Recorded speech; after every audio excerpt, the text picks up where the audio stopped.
El desaparecido, América. Autor Franz Kafka. Capítulo 2. El tío. En casa de su tío, Carl se acostumbró pronto a su nueva situación.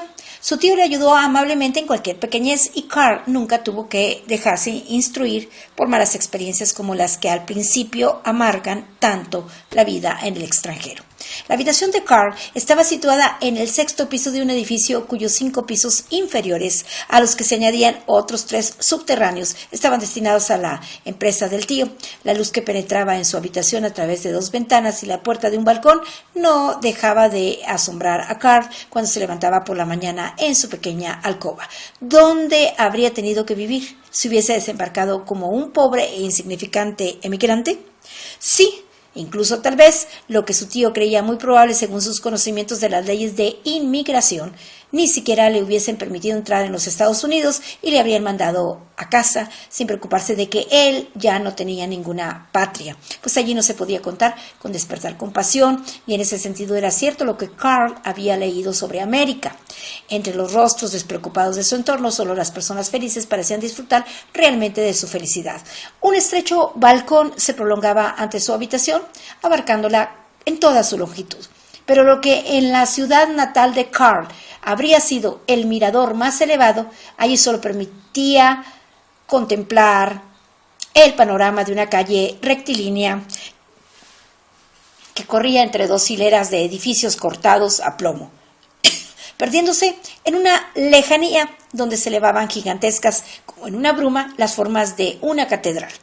Y tanto por la mañana como por la noche y en los sueños nocturnos esa calle quedaba congestionada por un tráfico que, visto desde arriba, tomaba el aspecto de una mezcla de figuras humanas desdibujadas y de techos de vehículos de todas clases que parecían entremezclarse sucesivamente y de la cual se elevaba una confusión multiplicada y desenfrenada de ruido, polvo y olores, y todo eso era abarcado y penetrado por una luz poderosa que una y otra vez se veía dispersada, transportada y absorbida con vehemencia por la cantidad de objetos, apareciendo tan corpórea al ojo deslumbrado, como si sobre esa calle se rompiese a cada instante y con toda la fuerza un cristal que la cubría por entero. Cuidadoso como era el tío en todos los asuntos, aconsejó a Carl que provisionalmente no emprendiera nada. Debería examinarlo y comprobarlo todo, pero sin comprometerse.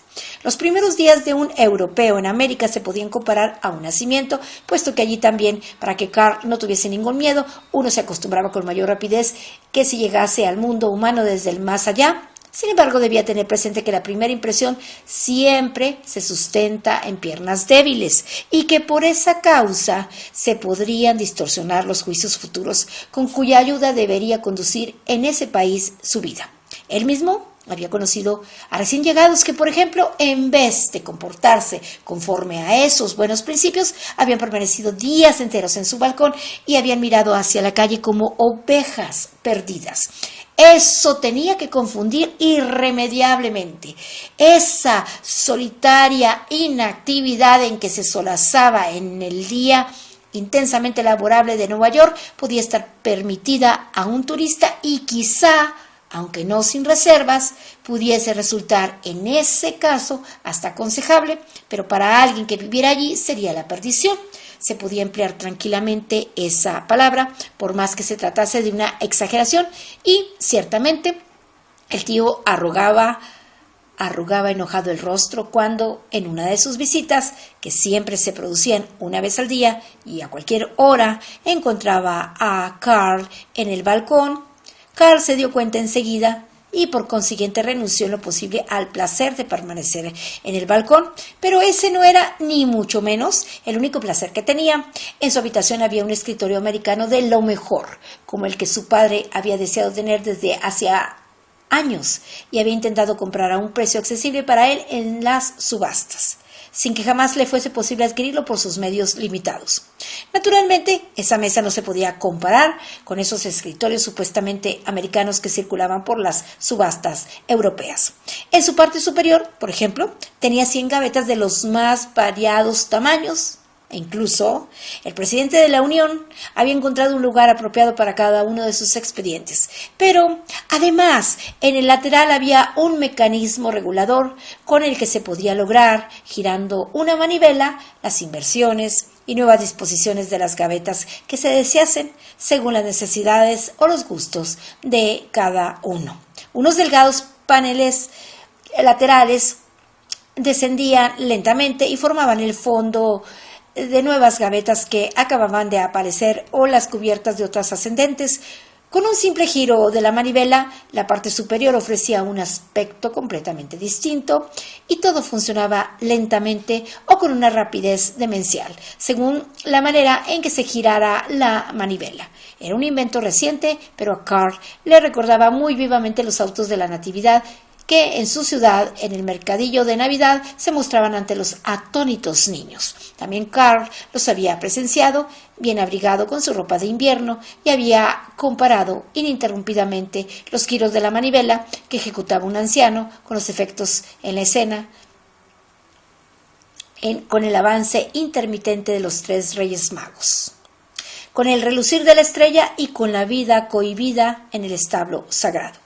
Y siempre le parecía como si su madre, que permanecía detrás de él, no siguiese los acontecimientos con la suficiente atención. Él la había traído hacia sí hasta sentirla a su espalda y le había mostrado con ruidosas exclamaciones las apariciones más ocultas, por ejemplo, la de un conejillo que en la hierba de delante levantaba sus patitas y se disponía a salir corriendo, hasta que la madre le tapó la boca y probablemente cayó en su anterior apatía. Claro que el escritorio no había sido fabricado con el propósito de recordar esas cosas, pero en la historia de los inventos existía con toda seguridad un vínculo similar tan turbio como en los recuerdos de Carl. El tío, a diferencia de Carl, no estaba en absoluto de acuerdo con ese escritorio. Había querido comprar para Carl un escritorio en regla y todos estos escritorios venían ya con estos dispositivos cuya ventaja también consistía en que se podían instalar en los escritorios antiguos sin que fuese muy costoso. En todo caso, el tío no dejó de aconsejar a Carl que intentasen utilizar el mecanismo regulador para fortalecer el efecto del consejo. El tío afirmó que la maquinaria era muy sensible, fácil de estropear y que la reparación sería muy costosa. No era difícil de comprender que esas indicaciones no eran más que subterfugios, si bien por otro lado se podía decir que el regulador se fijaba con enorme facilidad, lo que el tío no hizo. En los primeros días, en los que evidentemente se produjeron frecuentes conversaciones entre Carl y su tío, Carl también comentó que en su casa le había gustado tocar el piano, aunque le había tocado un poco. En realidad, solo se había podido valer de los conocimientos básicos que le había impartido su madre. Carl era muy consciente de que su comentario era al mismo tiempo la petición de un piano, pues él ya había averiguado lo suficiente como para saber que su tío no tenía ninguna necesidad de ahorrar. Sin embargo, su petición no fue satisfecha enseguida, aunque unos 8 días después el tío dijo, casi con cierta resistencia, que el piano acababa de llegar y que Carl podía, si quería, vigilar el transporte. Eso fue ciertamente un trabajo fácil, pero no mucho más fácil que el transporte en sí mismo, pues el edificio tenía un montacargas propio en el que podía caber sin dificultades todo un camión de mudanza. Y en ese mismo montacargas subió el piano hasta la habitación de Carl.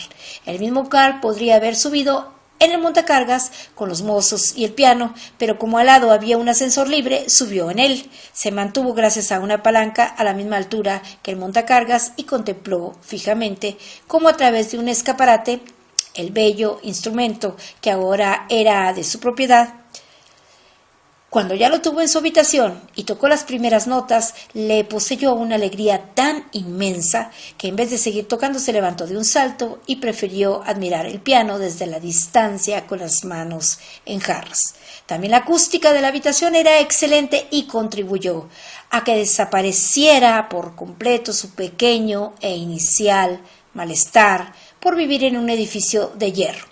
Y, en efecto, en su habitación, por muy férreo que pareciese el exterior del edificio, no se notaba ni el más pequeño componente de hierro y nadie habría podido señalar el menor detalle en el mobiliario que hubiese perturbado la completa comodidad que reinaba en ella. Al principio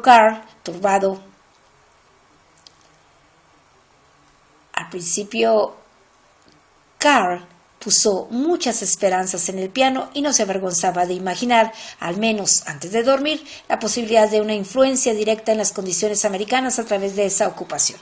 En todo caso, sonaba extraño cuando ante la ventana abierta, que dejaba pasar un aire henchido de ruido, tocaba una vieja canción militar de su patria natal, una canción cantada por los soldados y que se iba extendiendo por la noche de ventana a ventana, cuando se recostaban en las ventanas de los cuarteles y contemplaban la plaza sombría. Pero cuando él miraba hacia la calle, la encontraba inalterada, y solo era un fragmento de un gran sistema rotatorio que no se podía detener en sí mismo sin conocer todas las fuerzas que obraban en su dinamismo. El tío toleraba que tocase el piano. Tampoco dijo nada en contra, sobre todo porque Carl, sin que fuese necesaria ninguna advertencia, raras veces se permitía el placer de tocarlo. Incluso le trajo a Carl partituras de marchas americanas y naturalmente también la del himno nacional, pero solo por el placer musical no podía encontrar su explicación que un día le preguntase a Carl sin asomo de broma, si no quería aprender a tocar el violín o la corneta. Naturalmente que era el aprendizaje del inglés la tarea primordial y más importante de Carl. Un joven profesor de la Academia de Comercio aparecía a las 7 de la mañana en la habitación de Carl y ya le encontraba sentado a su escritorio ante sus cuadernos o paseando de un lado a otro memorizando. Carl comprendía muy bien la urgencia de aprender inglés y que ahí se ofrecía además la mejor oportunidad para darle a su tío una extraordinaria alegría por sus rápidos progresos. Y, ciertamente, aunque al principio el inglés en las conversaciones con su tío se limitaba a palabras de saludo y despedida, pronto logró conducir importantes partes de las conversaciones en inglés, por lo que al mismo tiempo comenzaron a tratarse temas más confidenciales. El primer poema americano, la descripción de un gran incendio que recitó a su tío una noche, le produjo una satisfacción, lo que se mostró en la expresión profundamente seria de su semblante. Aquella vez estaban de pie ante una de las ventanas de la habitación de Carl.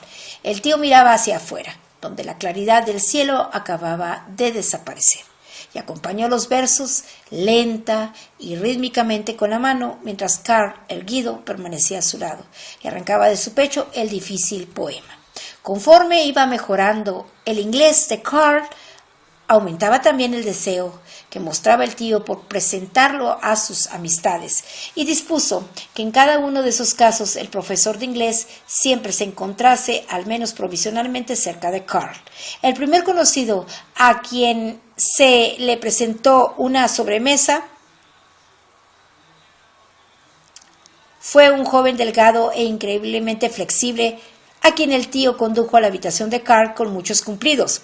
Al parecer se trataba de uno de esos hijos de millonarios desde la perspectiva de los padres, descarriados, cuya vida discurría de tal forma que un hombre corriente no podría seguir un día cualquiera en la vida de ese joven sin sentir dolor, y como si lo supiera o lo sospechara, y como si lo afrontara. En lo que estaba en su poder, en sus labios y ojos, se dibujaba una imperturbable sonrisa de felicidad que parecía destinada a él mismo, a quien se encontraba frente a él y a todo el mundo. Con ese joven, un tal señor Mac, previa indispensable aquiescencia del tío, se acordó salir a cabalgar a eso de las 6 de la mañana, ya fuese en la escuela de equitación o al aire libre. Carl dudó al principio en dar su consentimiento, pues jamás se había subido a un caballo y antes quería aprender un poco a montar, pero como su tío y Mac le insistieron tanto y le pintaron la equitación como un simple placer y como un ejercicio saludable y no como un arte, terminó finalmente por aceptar la propuesta. Sin embargo, a partir de entonces tuvo que estar levantado a las 5:30 y eso le costó con frecuencia un gran esfuerzo, pues allí, debido a la atención que tenía que prestar durante el día, padecía de falta de sueño, pero en su cuarto de baño perdía pronto su tristeza por un despertar tan temprano. A lo largo y ancho de toda la bañera se extendía el tamiz de la ducha. ¿Qué compañero en casa, por rico que fuese, poseía algo parecido y solo para él? Y ahí yacía Carl, completamente estirado en esa bañera, podía extender los brazos y dejaba que descendiesen sobre él, según su gusto, ya fuese parcialmente o sobre toda la superficie, una corriente de agua tibia, luego caliente, después otra vez tibia y finalmente una helada. Allí permanecía como en una prolongación del placer del sueño, y le gustaba especialmente recoger con los párpados cerrados las últimas gotas aisladas que caían y que luego se abrían y resbalaban por su rostro. En la escuela de equitación, donde le dejaba el automóvil de carrocería elevada del tío, ya le esperaba el profesor de inglés, mientras Mac llegaba siempre más tarde. Él también podía llegar más tarde, con tranquilidad, pues se comenzaba realmente a cabalgar cuando él llegaba. ¿Acaso, al entrar él, no despertaban los caballos de la somnolencia en que habían estado sumidos hasta entonces? ¿Acaso no sonaba más fuerte el chasquido del látigo? Y no, aparecían de repente, de la galería circundante, algunas personas, espectadores, mozos de cuadra, alumnos de la escuela o lo que fuesen, pero Carl aprovechaba el tiempo antes de la llegada de Mac para realizar, aunque solo fueran los ejercicios preliminares más primitivos de la equitación. Allí había un hombre de elevada estatura que alcanzaba el lomo del caballo más alto, apenas estirando el brazo, y que impartía a Carl una clase que apenas duraba un cuarto de hora. Los éxitos de Carl en ella no eran extraordinarios. En cambio, podía aprender muchas exclamaciones de queja que él, durante ese aprendizaje, dirigía sin aliento en inglés hacia el profesor del mismo idioma, que siempre se apoyaba, necesitado de sueño, en la misma jamba de la puerta. Pero casi toda la insatisfacción con la equitación cesaba cuando llegaba Mac. El hombre alto era despedido y al poco tiempo ya no se oía otra cosa en el recinto, aún semioscuro, que los cascos de los caballos al galope, y apenas había otra cosa que el brazo extendido de Mac con el que impartía a Carl alguna instrucción. Después de una media hora de ese placer, que transcurría como en sueños, se detenían. Mac tenía mucha prisa, se despedía de Carl, le daba algunas palmadas en la mejilla, cuando había estado especialmente satisfecho con su forma de montar, y desaparecía debido a su prisa, sin ni siquiera acompañar a Carl hasta la puerta. Entonces Carl tomaba al profesor en el coche y se dirigían a su clase de inglés, la mayoría de las veces dando rodeos, pues el camino que conducía directamente de la casa del tío a la escuela de equitación hubiera supuesto una gran pérdida de tiempo debido a los atascos que obstruían las calles. Por lo demás, al menos el acompañamiento del profesor de inglés cesó pronto, pues Carl, que se hacía reproches por obligar inútilmente a que ese hombre agotado acudiese a la escuela de equitación, sobre todo considerando que el entendimiento en inglés con Mac era muy fácil, le pidió al tío que liberase al profesor de ese deber. Después de reflexionarlo, el tío también accedió a este ruego. Transcurrió en proporción mucho tiempo antes de que el tío se decidiese a permitir a Carl solo un pequeño atisbo en su negocio, a pesar de que Carl se lo había pedido con frecuencia. Se trataba de una especie de negocio de comisión y expedición, algo que por lo que Carl podía recordar probablemente no existía en toda Europa. El negocio consistía en un comercio de mediación que sin embargo no mediaba entre el productor y el consumidor, o tal vez los comerciantes, sino que se dedicaba a mediar en el suministro de todas las mercancías y materias primas para las grandes plantas industriales y entre ellas. Se trataba, por tanto, de un negocio que abarcaba la compra, el almacenamiento, el transporte y las ventas a una escala enorme, y que exigía conexiones telefónicas y telegráficas exactas e ininterrumpidas con los clientes. La sala de los telégrafos no era más pequeña, sino más grande que la oficina de telégrafos de la capital, en la que Carl había entrado una vez de la mano de uno de sus compañeros de escuela. En la sala de teléfonos se abrían y cerraban allá donde se miraban las puertas de las cabinas, y el ruido era desconcertante. El tío abrió la puerta más próxima y allí se pudo ver, bajo una centelleante luz eléctrica, a uno de los empleados, indiferente frente a cualquier ruido procedente de las puertas y con la cabeza oprimida por una banda de acero que le apretaba los receptores a los oídos. El brazo derecho Descansaba sobre una mesita como si fuera especialmente pesado, y solo los dedos que sostenían los lápices daban respingos con inhumana rapidez y monotonía. Era muy parco en las palabras que decía en el transmisor, y con frecuencia incluso se podía ver que tenía algo que objetar a sus interlocutores o a su interlocutor,